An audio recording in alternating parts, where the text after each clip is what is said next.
Namaskar and Jai Shri Krishna.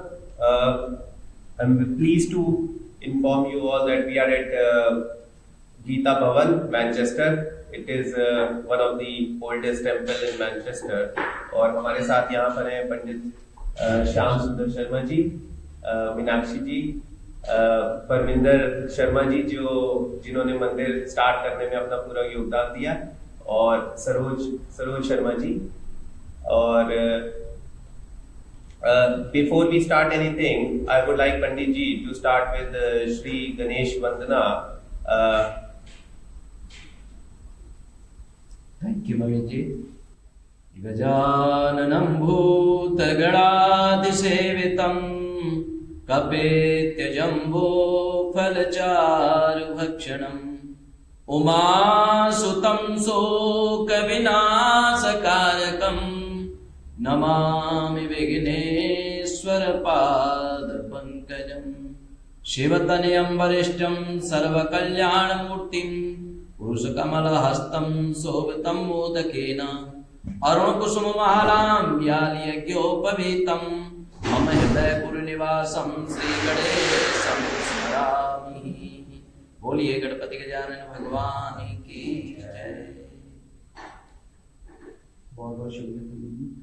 हमारे साथ परमिंदर शर्मा जी हैं, जिन्होंने ये मंदिर स्थापित करने में अपना योगदान दिया, और साथ में सरोज शर्मा जी भी हैं। तो मैं चाहूंगा परमिंदर शर्मा जी से कि कुछ बताएं कि क्या क्या उनको मुश्किलों का सामना करना पड़ा इस मंदिर को सेटअप करने में, कैसे इन्होंने सारी कम्युनिटी को एक साथ लाके इस चीज पे अग्री किया कि हमें यहाँ मैनचेस्टर में एक मंदिर चाहिए।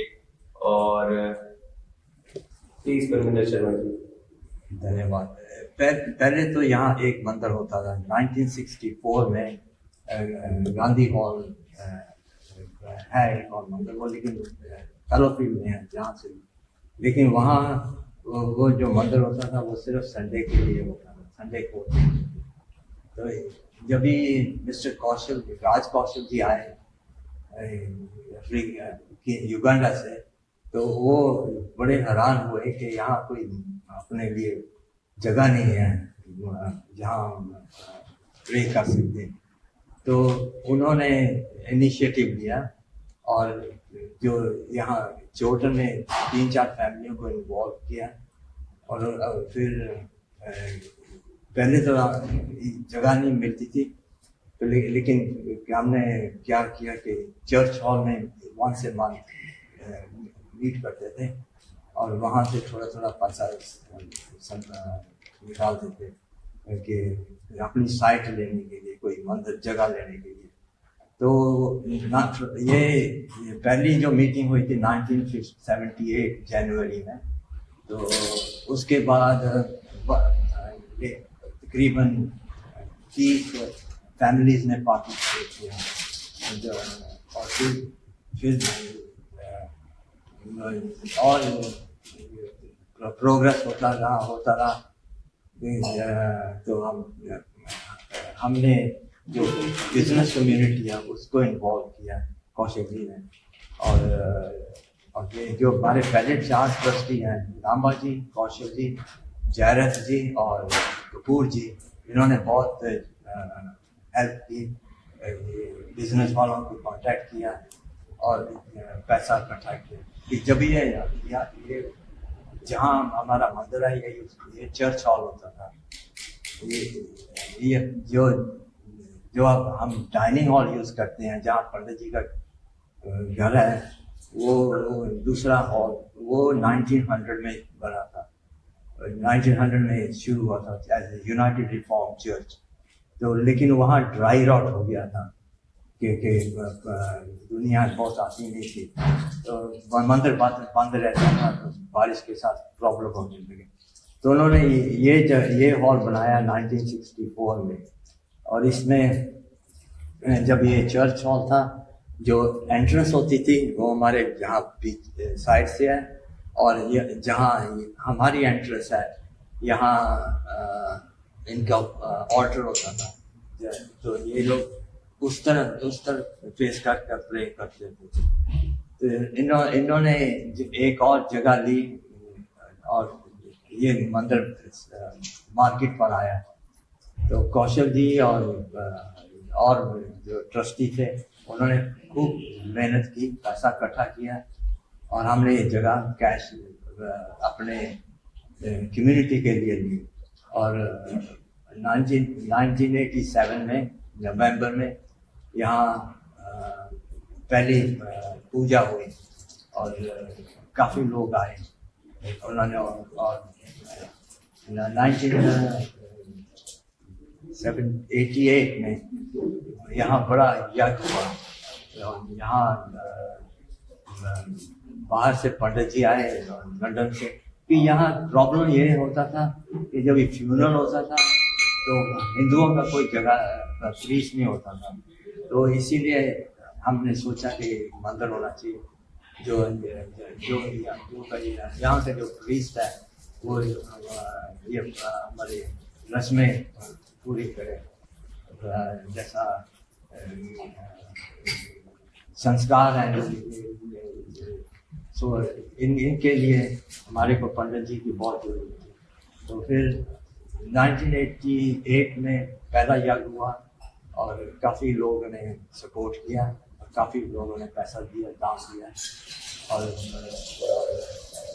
मैं एक मेंशन करना चाहता हूँ, मिसेस पासी, उन्होंने बहुत पैसे की मदद की थी और उन्होंने बहुत बड़ा चेक भी दिया था मंदिर के लिए। फिर उसके बाद जैसे यह मूर्तियाँ नहीं होती थी तो इंडिया से यहाँ ये जो अभी द्वारों पर तस्वीरें हैं ये हम पूजा के लिए यूज़ करते थे। और ये जो और यहाँ जो मेन पार्टी ट्रे है वहाँ की जगह पर कुछ नहीं था एक्सेप्ट ये फोटो ये पिक्चरें थी। तो 1994 में ये मूर्तियाँ आई और इनका मूर्ति स्थापना हुई। उसके बाद वो बस खूब तरक्की हुई, कम्युनिटी ने बहुत सपोर्ट दिया है, लोगों ने बहुत योगदान दिया है और इसीलिए ये मंदिर अभी बहुत चल रहा है। हमारे पंडित जी की मेहरबानी है। बहुत बहुत धन्यवाद। और आप लोगों की मेहनत है जिसकी वजह से आज हम लोग इस मंदिर में आके भगवान की पूजा अर्चना कर पा रहे हैं। और आज की तारीख में तो मैं कहूँगा कि जितने भी फेस्टिवल्स होते हैं जो हम इंडिया में सेलिब्रेट करते हैं वो सारे फेस्टिवल्स यहाँ पर भी सेलिब्रेट किए जाते हैं।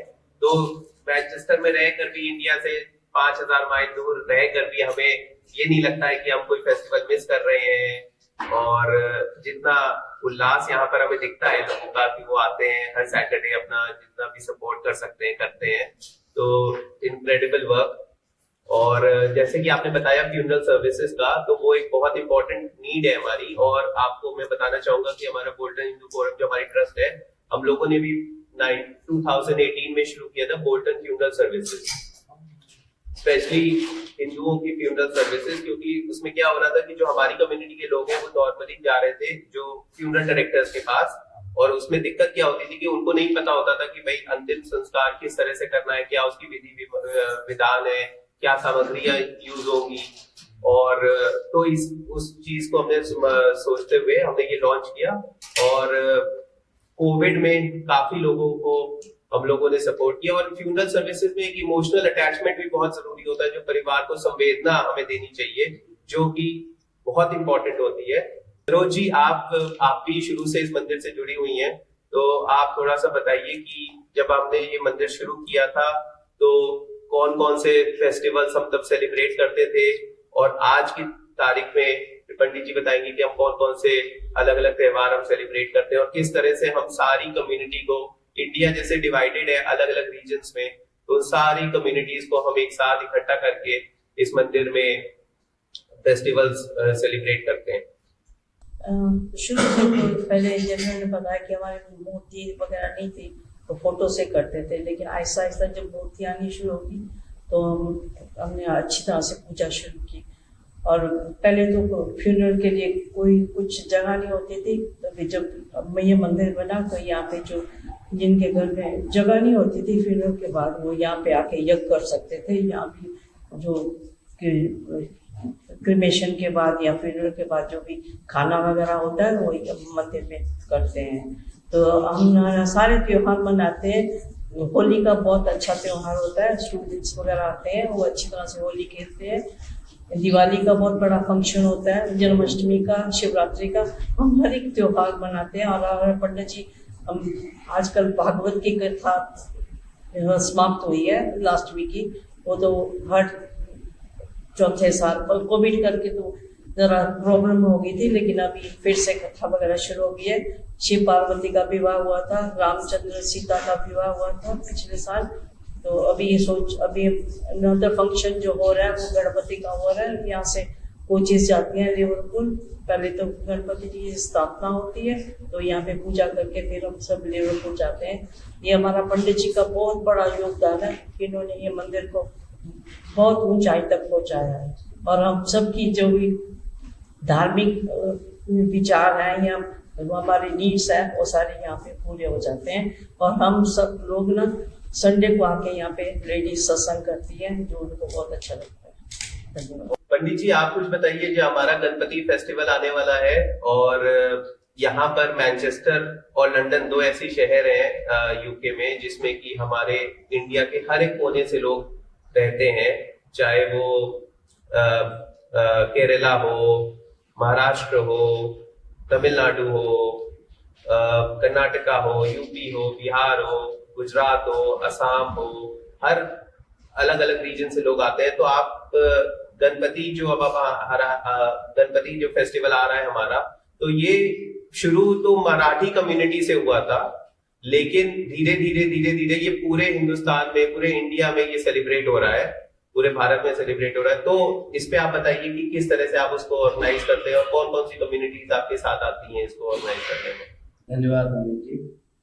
हमारा जो गणेश जी का कार्यक्रम है, बड़े धूमधाम और उत्साह के साथ पहले हम गणेश जी को स्थापित करते हैं। तो पहले दिन का जो यजमान रहता है, एक यजमान रहता है।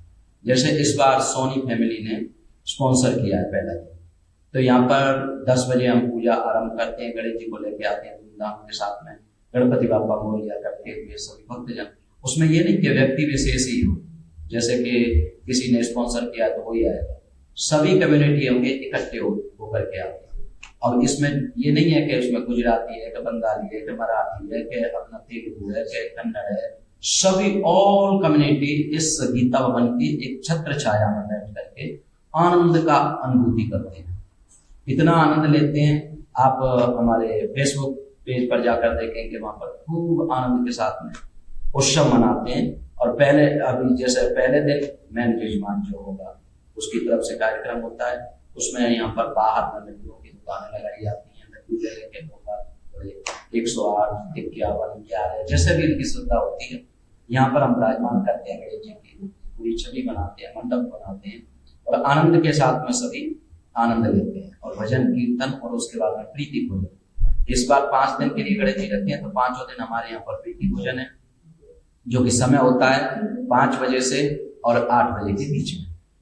तो इस तरह से हमारा ये कार्यक्रम रहता है।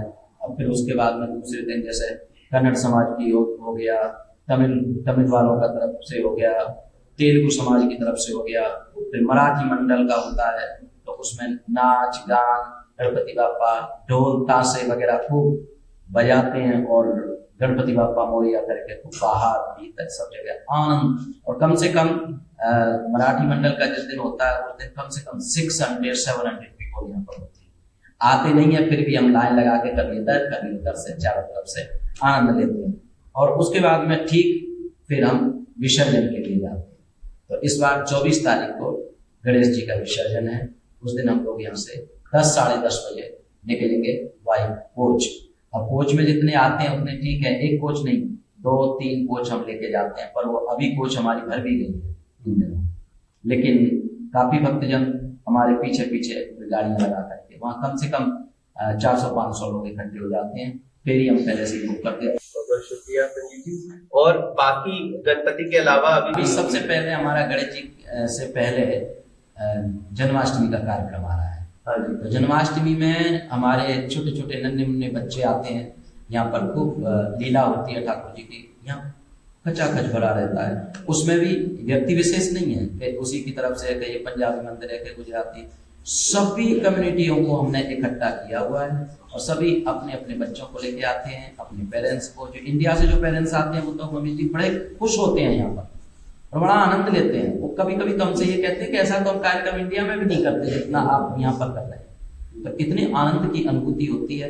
तो अब जन्माष्टमी का जो कार्यक्रम है हमारा 7 तारीख को है। 7 बजे यहाँ पर शुरू हो जाएगा कार्यक्रम। 7 से लेके और 12 बजे तक मिडनाइट तक चलता है। ठीक 12 बजे कन्हैया का जन्म होता है, उससे पहले बच्चों का कार्यक्रम होता है, फिर भजन मंडलियों के भजन होते हैं। ठीक 11:30 बजे कन्हैया का अभिषेक वगैरह आदि से करते हैं। बड़ा आनंद लेते हैं सभी उत्सवों में। और फिर उसके बाद में और भी हमारे कार्यक्रम है। गणेश जी के बाद में फिर जैसे गणेश विसर्जन के बाद श्राद्ध आरंभ हो जाएंगे अपने 30 तारीख से।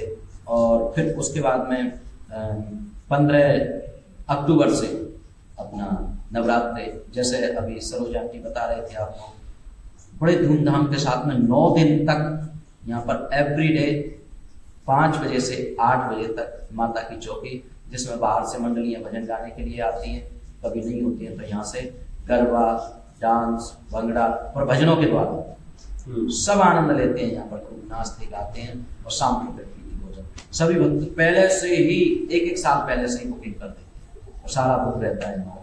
उसके बाद में फिर हमारी नवमी के बाद में फिर 31 तारीख को 31 अक्टूबर को इस बार करवा चौथ है। तो करवा चौथ की कथा यहाँ पर सभी माताएं बहनें अपनी थालियां लेके आ जाती हैं, अपनी पतियों की लॉन्ग लाइफ के लिए कथा सुनती हैं, व्रत रखती हैं, उसमें आनंद लेती हैं।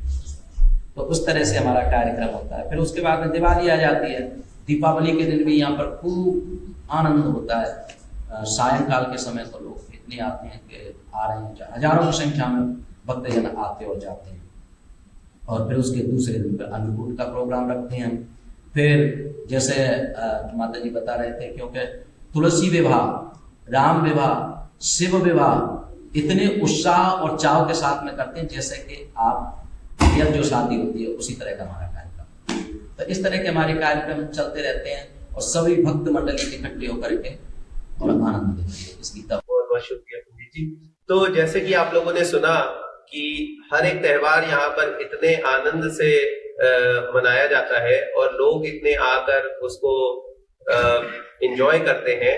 और जैसा कि बता रहे तुलसी विवाह, शिव विवाह, इतने फेस्टिवल तो काफी बार इंडिया में भी मंदिरों में नहीं सेलिब्रेट होता है। और ये तो मैं खुद बोलूंगा कि मेरे भी जब पेरेंट्स आए थे यहाँ पर और मैं उनको यहाँ पे लेके आया तो उन्होंने कहा कि इतने लोग, मतलब इस तरह से हमने इंडिया में भी नहीं देखा कि मंदिर में लोग इतने, मतलब इंडिया में तो लोग आते हैं दर्शन करके चले जाते हैं, और लेकिन यहाँ पर क्या है, लोग आएंगे सेलिब्रेट करते हैं। तो अब आप लोगों को भी, अब कोई भी त्योहार है तो आप लोगों को अकेले नहीं मनाना है, आप लोगों को मंदिर आके यहाँ पर सेलिब्रेट करना है और यहाँ पर और भी हमारी कम्युनिटी के लोगों के साथ मिलजुल के उस त्योहार को सेलिब्रेट करिए। और पंडित जी एक और चीज मैं पूछना चाहूंगा कि अब जैसे हमारी जो यंग जनरेशन है और जो छोटे छोटे बालक बालिकाएं हैं, क्योंकि अब हमारा फ्यूचर तो वही है, बिल्कुल हम लोग तो फिर भी इंडिया से आए हैं तो हमारा एक कनेक्शन है, थोड़ी हम लोगों के अंदर संस्कृति है जो हमें अपने माँ बाप से मिली। लेकिन गोइंग फॉरवर्ड जो अब हमारी यंग जनरेशन है, जो यहीं पर ही जिनका जन्म हुआ है और यहीं पर ही वो रहेंगे, तो उनका धीरे धीरे इंडिया से कनेक्शन कम होता जा रहा है। तो उनके लिए हम ऐसे क्या इनिशिएटिव्स ले रहे हैं, ऐसा क्या कर रहे हैं कि उनको भी हम अपनी संस्कृति से, अपने सनातन धर्म से जोड़ पाए, उनको भी एक आस्था उनके अंदर डेवलप कर पाए। तो उसके लिए हम क्या इनिशिएटिव ले रहे हैं और किस तरह से हम ये यंग बच्चों को अपने साथ जोड़ते हैं? मम्मी जी अभी क्या है कि यहाँ पर जैसे मैंने आपको बताया छोटे छोटे कार्यक्रम होते हैं, तो नन्हे से लेके और बड़े तक 12 साल तक के बच्चे, 15 साल तक के बच्चे उसमें भाग लेते हैं। तो उनको एक संस्कार जाता है कि किस तरह से हमारे भगवान ने क्या क्या लीलाएं की, क्या चरित्र की। दूसरी बात, अभी आप देखेंगे ऑनलाइन इतने कार्यक्रम शुरू हो रहे हैं, जैसे कि कोविड ने शुरू करवा दिया सारा कुछ।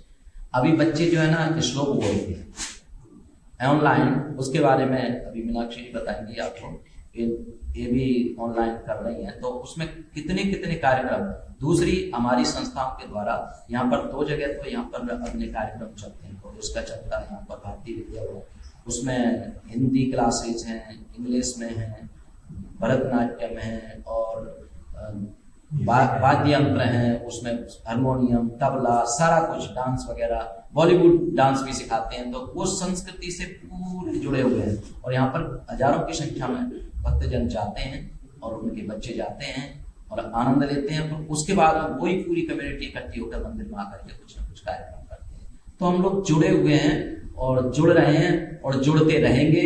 और सबसे बड़ी बात होती है, माता पिता को एक मैसेज दूंगा मैं कि माता पिता अपने बच्चों में जरूर जरूर जरूर संस्कार डालें। विद्या बुद्धि तो है, विद्या तो ऐसा धन है जो कि न चोरहा जमना भातृभाज्यम न च भारकारी व्यय कृति वर्धति एव नित्यम विद्याधनम सर्वधनम प्रधानम। विद्याधन ऐसा है कि वो उसको कोई ना तो चोर चुरा सकता है, न ही भाई उसको ले सकता है, और न मतलब और इतना भारी भी नहीं है। व्यय कृति, जितना आप उसको खर्च करोगे उतना ही बढ़ता है। इसलिए संस्कार देना परम आवश्यक है अपने बच्चों को। वीक में कम से कम एक बार तो मंदिर लाए, तभी बच्चों को संस्कार पड़ते हैं।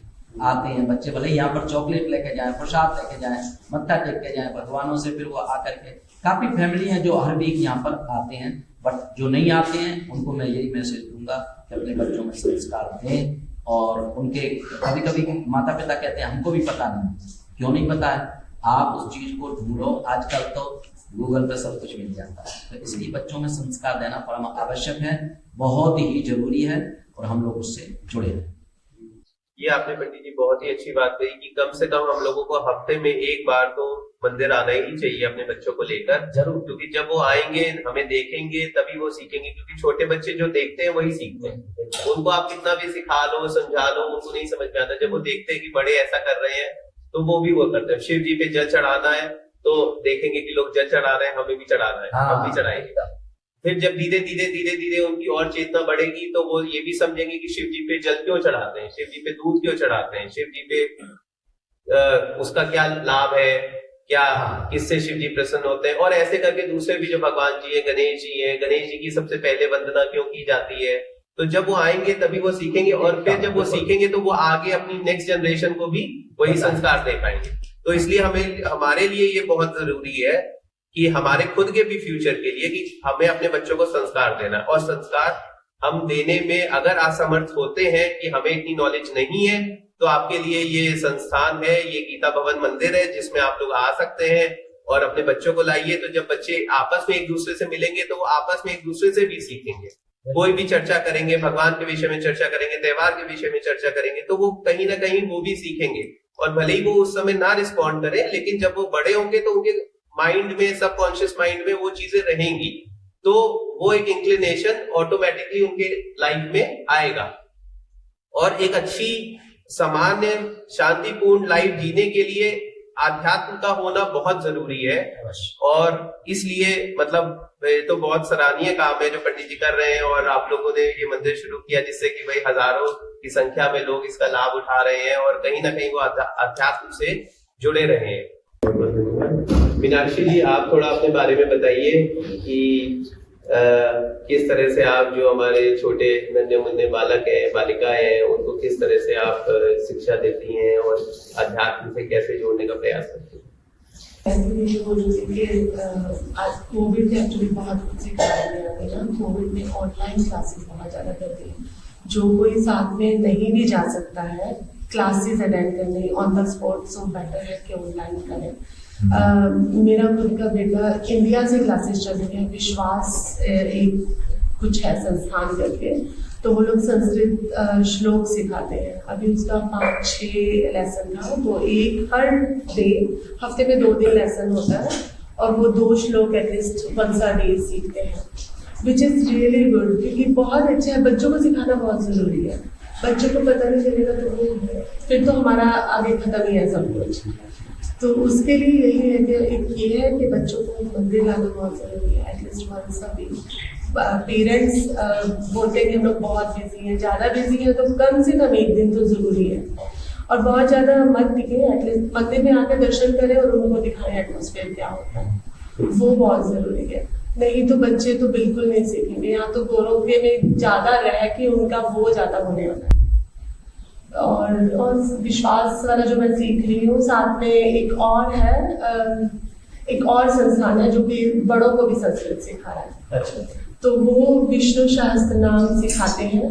तो हम लोगों को सबको अपना आगे बढ़ के एक दूसरी ऑर्गेनाइजेशंस को सपोर्ट करना चाहिए जितना हम कर सकते हैं, क्योंकि हम सबका ऑब्जेक्टिव एक ही है कि अपने सनातन धर्म को आगे ले जाना, नई जनरेशन में नई जनरेशन को संस्कार डालना। लेकिन कहीं ना कहीं अपने पर्सनल रीजंस की वजह से हम वो चीज चाहते हुए भी नहीं कर पाते हैं। तो मैं सबसे यही अनुरोध करूंगा कि भाई आप लोग आगे बढ़ के कोई भी इवेंट हो रहा है, मंदिर का इवेंट है या किसी ऑर्गेनाइजेशन का इवेंट है, ज्यादा से ज्यादा उसको शेयर करें, अपने दोस्तों में, अपने रिश्तेदारों में, परिवारों में उसको बताएं और उनको इंकरेज करें कि भाई आप लोग जाओ, वो अटेंड करो। क्योंकि कोई भी हम त्योहार अगर सेलिब्रेट करते हैं तो बिना लोगों की सहायता के उस त्योहार का कोई मतलब नहीं रह जाएगा। हम लोग जो भी कर रहे हैं वो कर आप ही लोगों के लिए रहे हैं कि भाई आप लोग आओ, इंजॉय करो, अपने बच्चों को लेके आओ, इंजॉय करो। लेकिन कहीं ना कहीं आप लोगों का सहयोग हमें मिलता रहा है, लेकिन थोड़ा सा और हमें सहयोग चाहिए। और जैसे कि पंडित जी ने बताया कि भाई हर हफ्ते में कम से कम एक बार आप आए अपने बच्चों को लेकर, और शनिवार उसके लिए सबसे परफेक्ट दिन होगा क्योंकि भाई छुट्टी भी होती है अगले दिन, संडे को कुछ काम भी नहीं होता। तो अगर आप लोग आते हैं तो बच्चे भी इंजॉय करेंगे अच्छे से, आप लोग भी इंजॉय करेंगे, नए नए लोगों से आप मिलेंगे, आपका नेटवर्क बढ़ेगा, आपका फ्रेंड सर्कल बढ़ेगा। और यहाँ पर तो हम लोग चाहे किसी भी कम्युनिटी से आए हैं तो सब एक परिवार की तरह, सब एक परिवार है। और यहाँ पर अगर आप लोग गीता भवन जो लोग नहीं आए, एक बार आप आके देखिए और देखिए यहाँ पर कैसे लोग मिलजुल के हर एक त्योहार को इतनी हर्ष और उल्लास से मनाते हैं कि शायद ही मतलब कि इंडिया में भी इस तरह से मंदिर में होता होगा। बहुत बहुत धन्यवाद। और आपका जो रेडियो स्टेशन है दिन दूनी रात चौगुनी उसमें तरक्की हो, ठाकुर का आशीर्वाद सदा बना रहे, प्रभु कृपा करते रहे। और मैं तो कहता हूँ अभी रेडियो चल रहा है, अगली बार आपका टीवी शो चले, बस ये प्रभु से प्रार्थना। बहुत बहुत धन्यवाद, मंगल में शुभकामना। घंटी भी बज गई आपके नाम की, प्रभु उसमें कृपा करेंगे। बहुत बहुत आशीर्वाद, मंगल में शुभकामना। जय श्री राधे, जय श्री राधे। तो पंडित जी किसी वंदना से हम इस शो को समाप्त करें। ओम भद्रं कर्णेभिः शृणुयाम देवा, भद्रं पश्येमाक्षभिर्यजत्राः, स्थिरैरङ्गैस्तुष्टवागुंसस्तनूभिर्वसेमहि देवहितं जदायुः, शतमिन्युशरदो अन्त्यदेवा यत्रा नश्चक्राजरसन्तनूनां, पुत्रासो यत्र पितरो भवन्ति मानो मदीयादिरिगता, युर्गन्तोः अदितिद्यौरदितिरन्तरिक्षमदितिर्माता सपिता सपुत्रः, विश्वे देवा अदितिः पंचजना अदितिर्जातमदितिर्जनित्वं महा। ओम सर्वे भवन्तु सुखिनः, सर्वे सन्तु निरामयाः, सर्वे भद्राणि पश्यन्तु, मा कश्चित् दुःखभाग् भवेत्। ओम शांति शांति शांति। ओम हरे नमः। बहुत बहुत धन्यवाद।